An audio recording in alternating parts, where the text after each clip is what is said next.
And we can now talk live to Israeli Defense Ministry spokesman Josh Hantman, joining me there in Tel Aviv. Now, your bombing of Gaza is aimed at killing militants, but an increasing number of civilians are dying. Why is this when you have precision weaponry and intelligence at your disposal?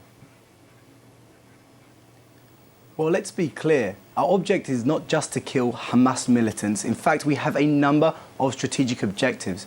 We have to take out these mass storage facilities of long-range missiles that can now cover over half of Israel's population. We don't think that any country in the world would tolerate a situation whereby in the last decade, over 1 million of our citizens have been under constant rocket fire from the Hamas regime.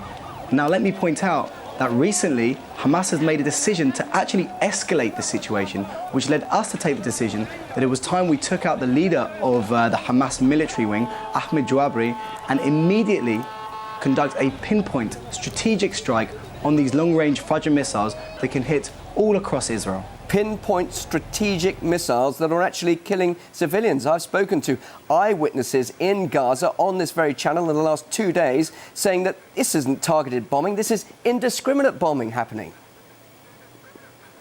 Well, let's be clear. I've heard my minister say over and over again that we must conduct only the most pinpoint, precise, preventative attacks. I can tell you that Hamas are once again guilty of this double war crime.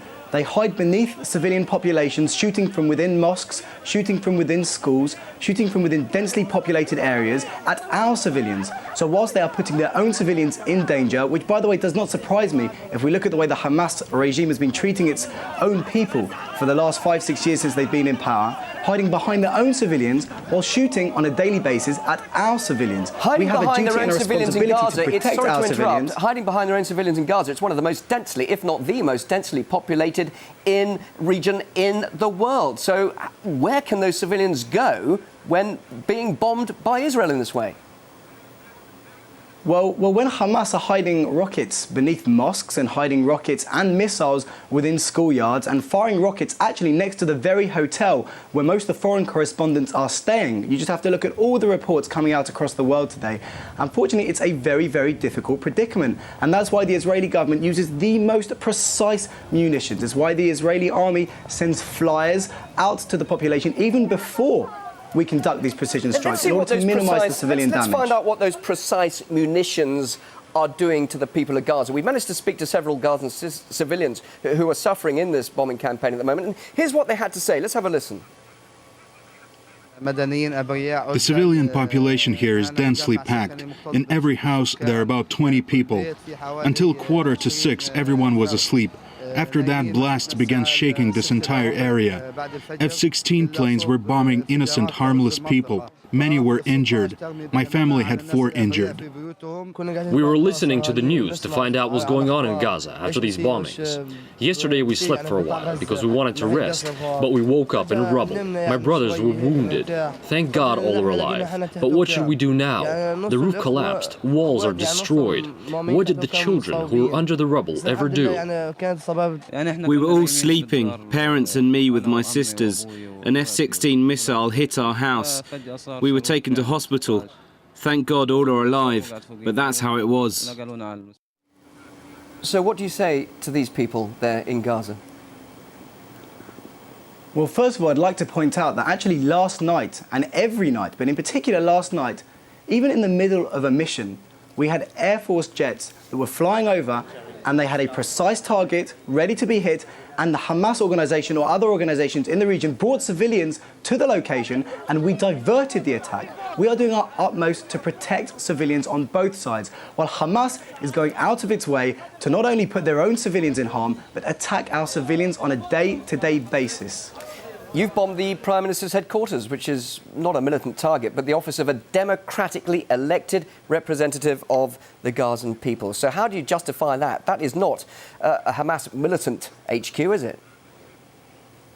So Hamas, let's remember, is a terrorist organisation, recognised as a terrorist organisation by the EU, by the United States, by much of the international community.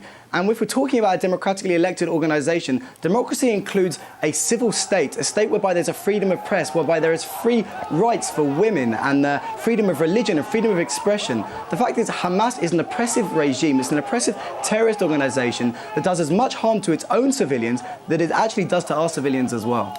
But then you still were trying to negotiate with this, what you call as a terrorist organisation, to achieve peace. And in that very delicate moment, when it looked like a permanent truce was on the table, your forces assassinated the military commander of Hamas on Wednesday. So it looks as if you don't really want peace. First of all, you're talking about negotiating with peace. Let's remember that the quartet, which is made up of Russia, the United Nations, the EU and the United States, have very clear conditions for negotiating peace with Hamas. They say Hamas must recognize Israel, which they have not done. Hamas must put down their weapons, which they have not done. And Hamas must recognize all previous international agreements, which they have not done. So let's remember that we actually accept the quartet and the international community's conditions for making peace and for actually talking with the Hamas regime. And it's Hamas that consistently refuse to recognise those conditions. Could you be possibly sparking off a serious international crisis now, with another war developing in the region, a very volatile region as it is, and putting the Israeli nation at huge risk? This couldn't come at a worse time for the Middle East. Well, unfortunately, Hamas are completely and utterly responsible for this. We did not choose the timing, okay? Last weekend, there was a rocket fired at a jeep in the heart of Israeli territory. This was followed by a barrage of artillery rockets, of mortars, of missiles. Again, these rockets can hit up to 1 million Israeli citizens. Yeah, but Israel sorry had to interrupt, to respond. they're not, Any though, other are they? country would respond. These rockets really are not proving to be as effective as obviously the barrage from Israel. You've got your highly sophisticated Iron Dome, which is a military defensive system which is clearly working very well. And really the firepower that is coming in from Israel to Gaza is nothing compared to what's happening coming out of Gaza into Israel. And Well, you're I'll not losing remind as you many that their civilians rocket either. attacks can definitely be deadly. I was in Kiryat Malachi, a town in the south 3 days ago. In fact, 2 days ago, sorry. And I was witness to the most horrific scenes. A baby covered in blood. 3 people killed in cold blood. While we mourn every loss on both sides, and we genuinely do mourn all the loss of any collateral damage, any civilian populations on the Palestinian side as well, you look at the response of the Hamas regime, of the Gaza government. They were celebrating this. They were celebrating the loss of innocent Israeli life. So I remind you that their rockets can kill. They have killed. And unless we continue to protect our citizens, they will continue to kill. And Israel is accused of committing war crimes now by the Arab League, and a lot of condemnation from other countries. How do you react to that? Well, as I said, we seem to have the support of much of the international community right now, who recognise Israel's right to defend itself against these indiscriminate attacks against its citizens. If anyone's guilty of a war crime, it's Hamas, that hides behind the civilian population, shoots from mosques, schools and densely populated areas at our civilians. So what next? Are you going to launch a ground invasion? My minister has said very clearly, Minister Ehud Barak, and indeed the Prime Minister has said, that a ground operation is a possibility. It's an option that we must check in order to restore the quiet and the calm to the region. Okay, and quiet and calm is good for both sides. That was the aim of Operation Cast Lead 4 years ago. And what has that achieved? Apart from, of course, at that time, many civilian deaths in Gaza. Well, unfortunately, until Hamas realise that indeed we are here to stay and they cannot keep firing rockets at us and at our civilians on a day-to-day basis, we will have to act in order to restore that deterrence, in order to restore the quiet to the region. Thank you very much indeed. Israeli Defense Ministry spokesman Josh Hampman, we appreciate your time. Thank you. Joining us live there in Tel Aviv. Thank you. Thank you, sir.